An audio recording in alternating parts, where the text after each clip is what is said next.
there were only 400,000 television receivers during the conventions in 1948. The television networks reached the enormous distance from Boston to Washington and west to Pittsburgh, and that was the network. By 1952, we'd gotten to the point where we were anticipating at least 16 million television homes in coverage from coast to coast.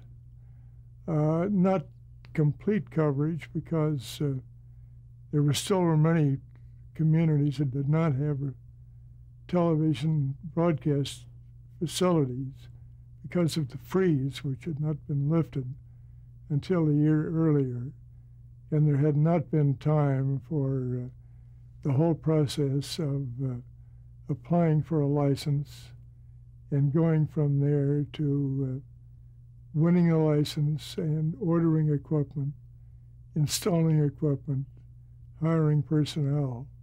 So quite a number of new licensees were not yet on the air.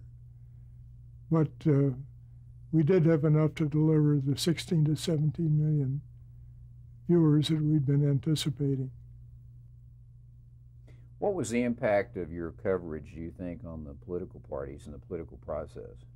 Well, at first, they realized that this was something entirely new, and it was very important. You mean the parties themselves? The parties themselves. But at the same time, they saw it competing with some of the old practices. For example, it was important to them to be able to reserve box seats for important party members.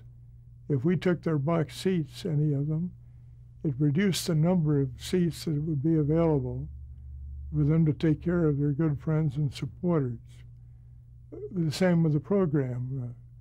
If we controlled the program too tightly, they were unable to accomplish the purpose of taking care of the good people who had been supporting them. So there was a battle at the first conventions between the old line personnel and the hope for being able to use television.